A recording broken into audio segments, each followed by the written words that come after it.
Hey, I'm Epiphany and I create tools for people. Oh my gosh, y'all. I create tools for people who've been through trauma, silence, and survival. So today I wanted to go over, and you see I got my little, you feel me? But okay, today I wanted to go over grooming.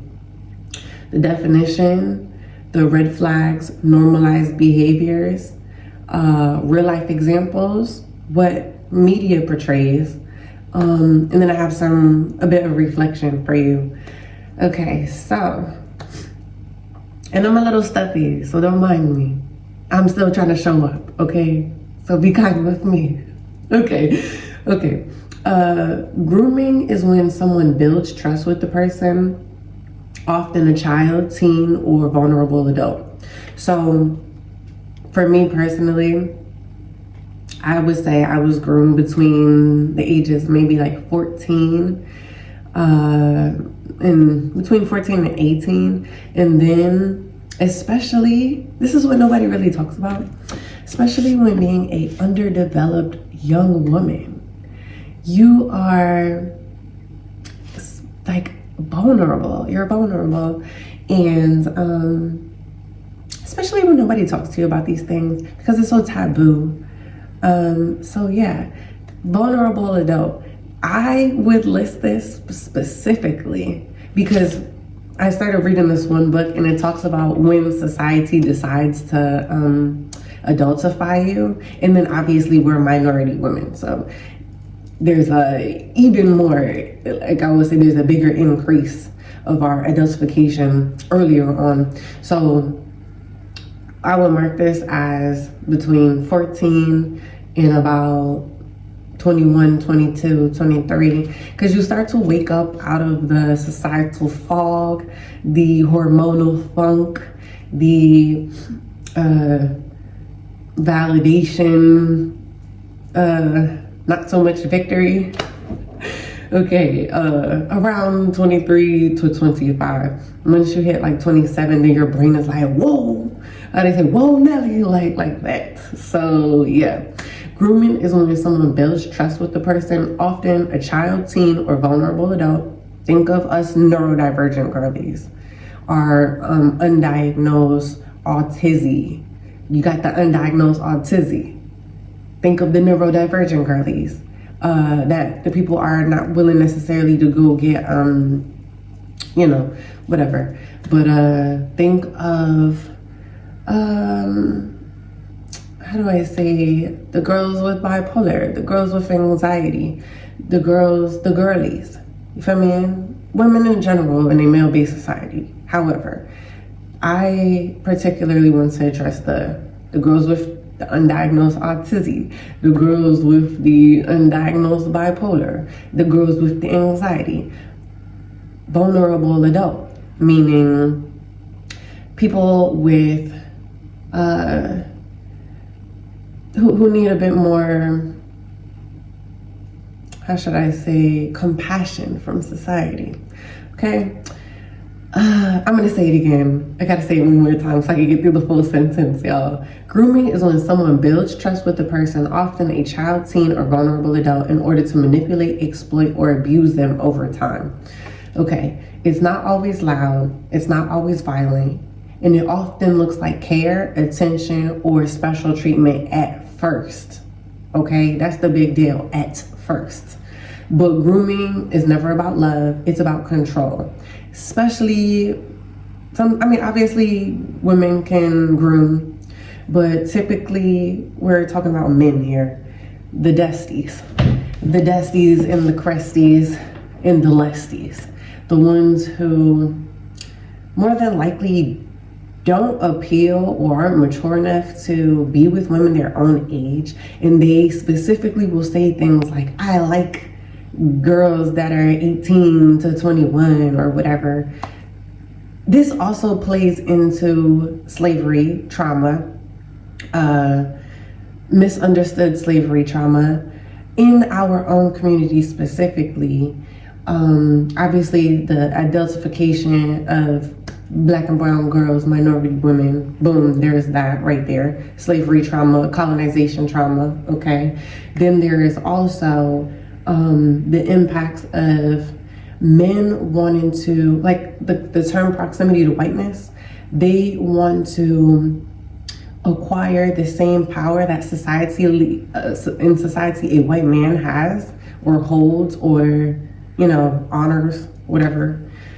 So in our own community, the men who have access to us typically are the people that will try to groom or seek their own sense of empowerment through not understanding where they stand in society, through not addressing, or I would say not decolonizing their mind, not challenging societal standards of masculinity. So they typically try to groom or control younger women because they do not yet understand what is going on with the breakdown of who they are as a human being, and not a y'all know the tea. Okay, it's slow, it's strategic, a slow strategic trap where the person being targeted is made to feel chosen, seen, or special until the dynamics shift. So societally, like, your parents gotta work sometimes. Either they work or they don't work, or they're mentally busy. Everybody, I'm gonna break it down like this. Capitalism has people in a funk, in a fog. We worrying more about money than we are showing up for people. So sometimes your support system, your parents, the adults around you are focused on other things. Their relationships, money, bills, money, debt, showing up, stuff like that. So in that time, a predator will go and try to make you feel chosen, seen, or special until the dynamic shifts. Meaning, if you wake up or somebody sees what's going on and they try to dissolve the illusion of this fake support, manipulation, and a predatory behavior, the dynamic shifts. They now start taking on other tactics to start their regain of control and ego shifting. Okay, so real grooming often happens in silence. The goal is to break down someone's boundaries so subtly that they start questioning their own instincts. Gaslighting, that negging, that, think of this like, here's one specific, sometimes that a-holes may try to play. You would look better in a dress that I bought you, or something along the lines of that. Like, they say something and it sounds negative, and then they flip it around with a reverse, a Uno card compliment, okay? Grooming is not your fault, and naming it is a radical act of reclaiming your power, okay? We going deep diving in here, and I'm gonna try and keep it cute and condensed. So, red flags versus normalized behavior. Grooming often hides in plain sight, what many people dismiss as kindness, attention, or being helpful. Because that's another thing. In low-income environments, they try to give you money. They try to give you a fake level of support, or attention, kindness, fake help. Can be actually calculated moves meant to create dependency and lower your boundaries, okay?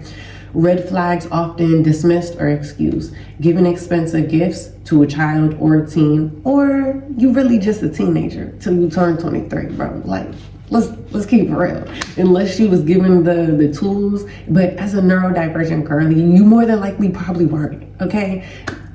Capitalism got people so distracted, nobody probably was talking to you about boundaries.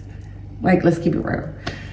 Nobody really is open, especially with generational trauma, slavery trauma, capitalism. Nobody's really talking about it.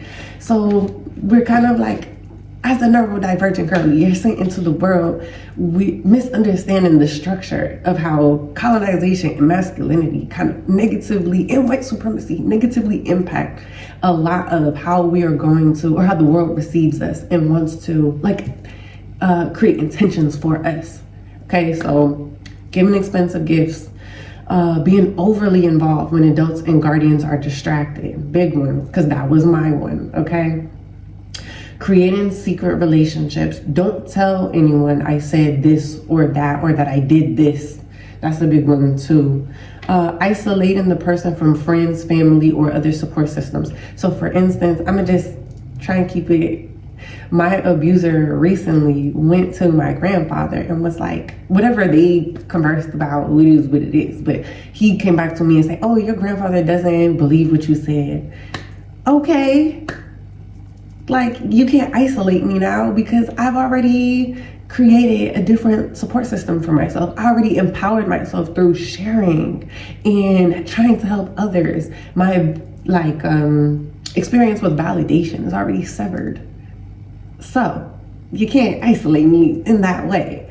Testing physical boundaries in small ways. When they try to hug you for too long, or they accidentally bump, you feel me, touch a part of your body, they accidentally do something.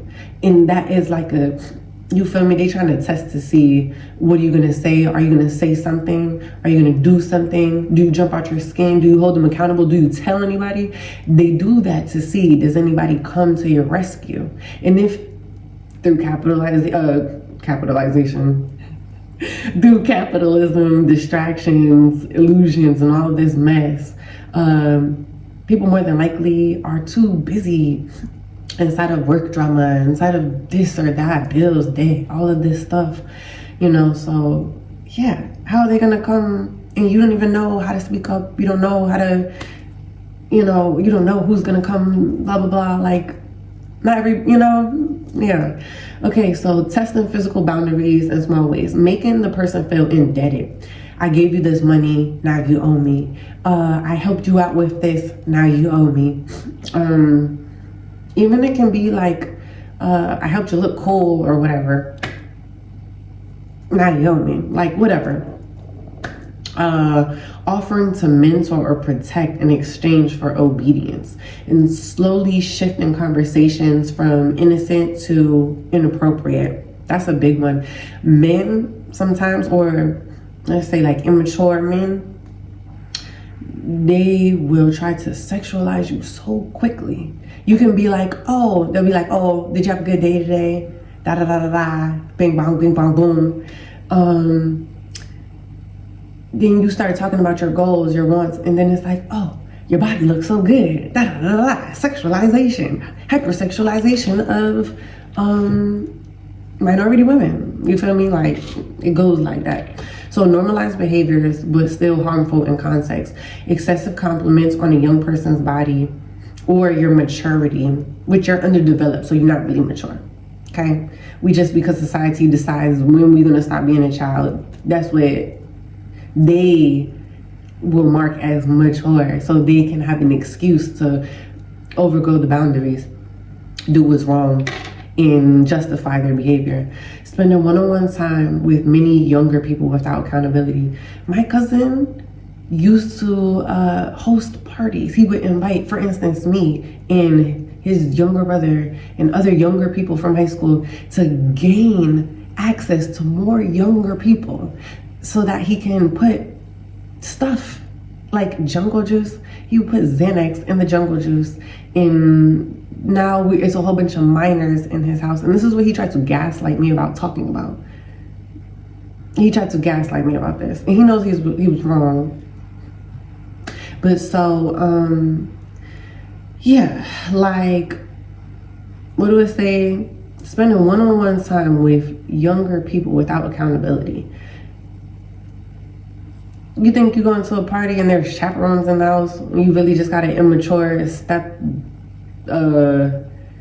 dad, or boyfriend, mom, boyfriend, or some weird mess. inviting a teen or child to hang out instead of being around peers.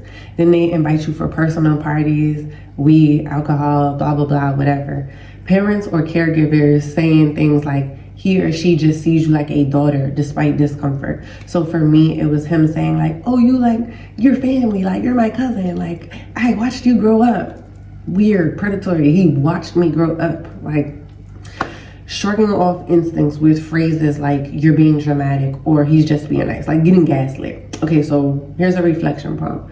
Have you ever been taught to ignore your instinct because he's family? Because that's a big one that they do to try and shut you up. She's nice, or you should be grateful. What behaviors did you later realize were red flags?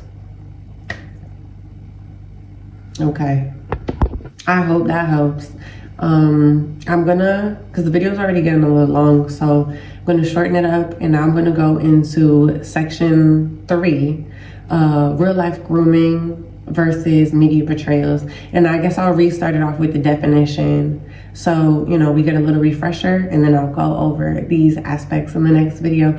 I really hope this helps. I'm being so vulnerable and sharing my own experiences for the betterment of the world. I want to do the right thing because it's the right thing to do, period, because staying quiet is not power. Okay, so that's where we at in this journey. I love y'all.